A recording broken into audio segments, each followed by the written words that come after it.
Oh, it's nice to see everybody. This is Evan from Custom Cut Studios.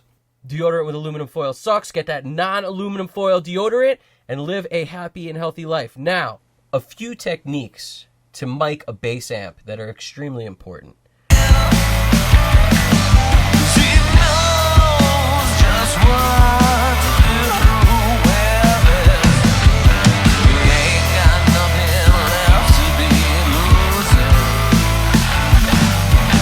How to mic a bass amp to get the best bass sound possible. Most important thing when recording your bass is to have enough signals to make it sound good.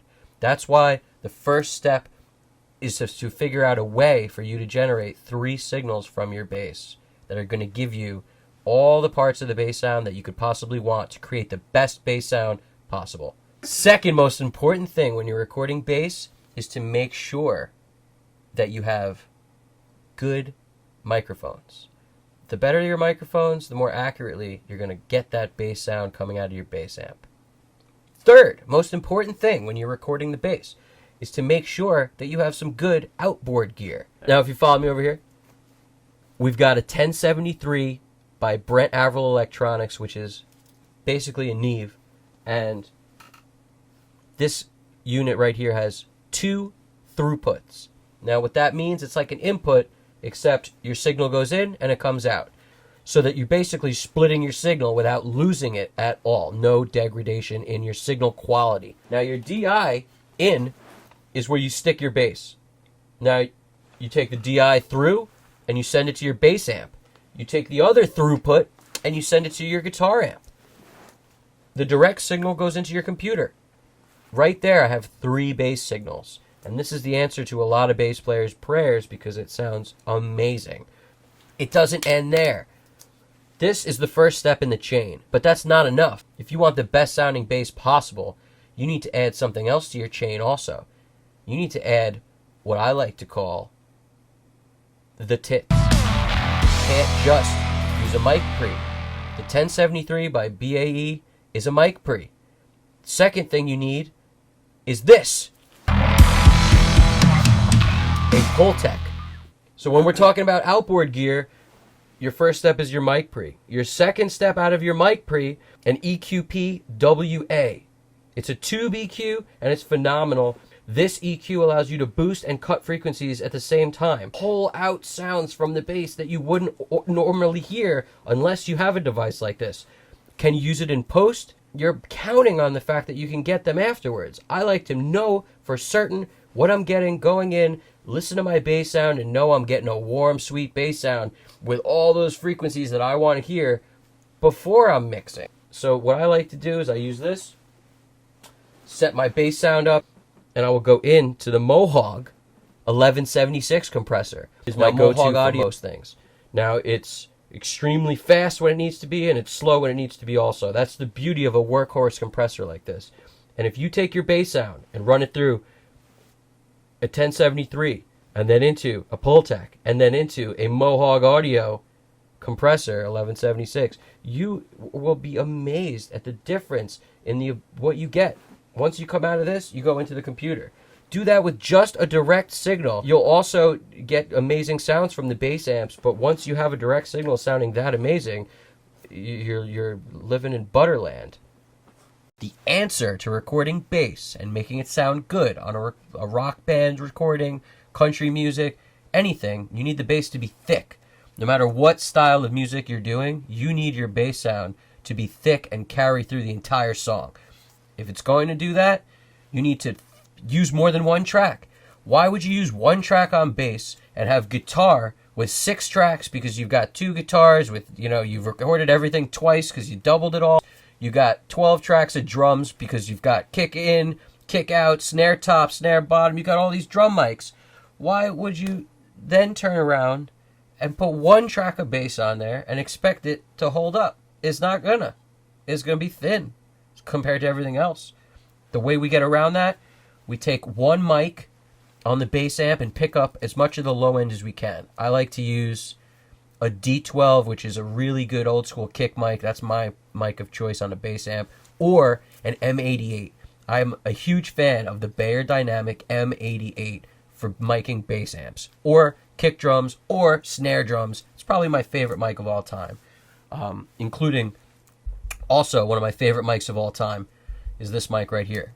I will often use this mic on the kick drum and the bass amp. A lot of times you'll find that the best bass mics are also the best kick drum mics. Put it directly in front of the cone, like we discussed in our guitar video. As close to the grill of the amp as possible, but without it physically touching so that the grill vibration doesn't influence what the mic is hearing. Firstly, most importantly, you need to take your bass signal, which is one signal coming out of your bass, and turn it into two. First step. You need to do this because you need to take one of your signals and send it into the computer so that you have a direct signal maintained, and you need to take the other signal and send it to your amplifier so that you can play the bass loud in the room and mic that bass amp, because both of those things are critical to making your bass sound amazing. The bass is an instrument that's very reverberous kind of on its own. You don't want reverb on the bass. You don't want your mic far away from the bass grill. To eliminate reverb. By eliminating reverb, you'll get as clear of a sound off that bass amp as humanly possible. That gives you two mics coming off your bass amp, plus one mic coming from this. The direct input from your bass is also a signal that you've recorded, and that allows you to get that clarity of all your finger picking and all the little stuff that may have missed the amp is going to be coming out of this signal. And this is critically important. There's a lot of different DIs. The DI I like to use has a Jensen transformer in it. It's a passive direct box, and it has a transformer in it that gives the bass a little extra love. Use something like this, and then put it into something else like a mic preamp where you can control the EQ and really get some more low-end boost out of it, and then put it into a Pultec and really pull some low-end and high-end out of it, and then put it into an 1176 compressor. You know what I'm saying?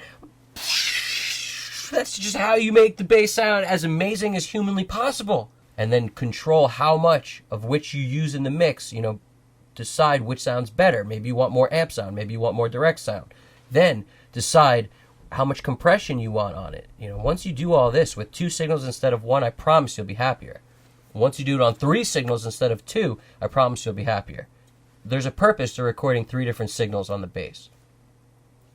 You can EQ them and compress them all separately. In other words, you take one signal and you focus on only the low-end portion of the bass, the really low-end port. That's it. One signal focuses on the mid-range, and one signal focuses on the high mid-range, because it's a bass we're talking about. Having three signals allows you to mix the bass like the pros do. You can compress the low end separately from everything else so that you can have the right amount of low end sticking through your song the entire time, which is what you want. Even when the bass player decides to jump up and play a little higher on the bass, you want as much low end boost as you could possibly get so that it doesn't drop out as soon as he goes up high. Stay tuned till next week when we show you how to mic a drum set, all the different techniques to get the best drum sounds possible. Chuck Norris, see you soon. I got your number, bud. Questions or comments, please leave them in the comments. Thank you for watching. We really appreciate it. Evan Jaffe, Custom Cut Studios. We'll speak to you guys soon. Have a good night. Stay tuned. Or a good day. Check the back of your deodorant. These people aren't telling us nothing. Now we find out I've been using aluminum deodorant for like 20 years. Talk about how Pregnancy. Okay, so what if you have a cheating wife that you're always angry about? Right. In the room? What do you mean? No. Oh. Just next time on Custom Cut Studios. Hello, welcome. It's Custom Cut Studios. Evan here. Gotta get a better. Hey! Ha! Hey! Excited this time. Okay. Hello and welcome. This is Evan from Custom Cut Studios.